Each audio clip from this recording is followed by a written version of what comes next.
ताडोबा अंधारी व्याघ्र प्रकल्पातील चंदा वाघीण आता सह्याद्रीच्या अरण्यात दाखल झाली आहे। तब्बल 890 किलोमीटरचा थकवणारा प्रवास करून शुक्रवारी पहाटे तिला सुरक्षित सोडण्यात आलं।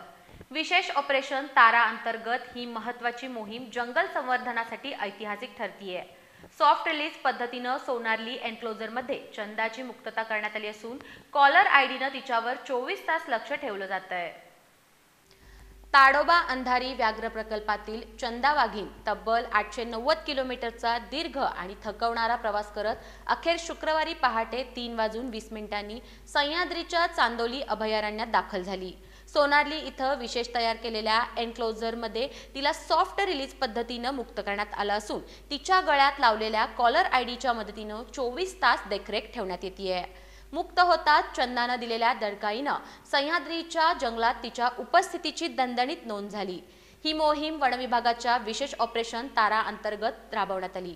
चंदाला मूळतः एअरलिफ्ट करण्याची योजना होती, मात्र तांत्रिक कारणामुळे ते शक्य झालं नाही। अखेरीस तिला खास संरक्षित वाहनातून 27 तासांचा रोड ट्रान्सफर करून सह्याद्रीत आणावं लागलं। चंद्रपूरमधील वन्यजीव पशुवैद्यकीय अधिकारी डॉक्टर RS खोब्रागडे यांनी चंदा पूर्णपणे तंदुरुस्त असल्याचं प्रमाणित केल्यानंतरच तिची मुक्तता करण्यात आली, अशी माहिती सह्याद्री व्याघ्र प्रकल्पाचे क्षेत्रसंचालक तुषार चव्हाण यांनी दिली।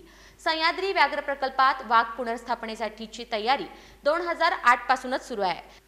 2022-23 मध्ये इथं चितळ आणि सांभर मिळून 50 पेक्षा अधिक तृणभक्षी प्राणी सोडण्यात आले, ज्यामुळे वाघांसाठी आवश्यक अन्नसाखळी मजबूत झाली।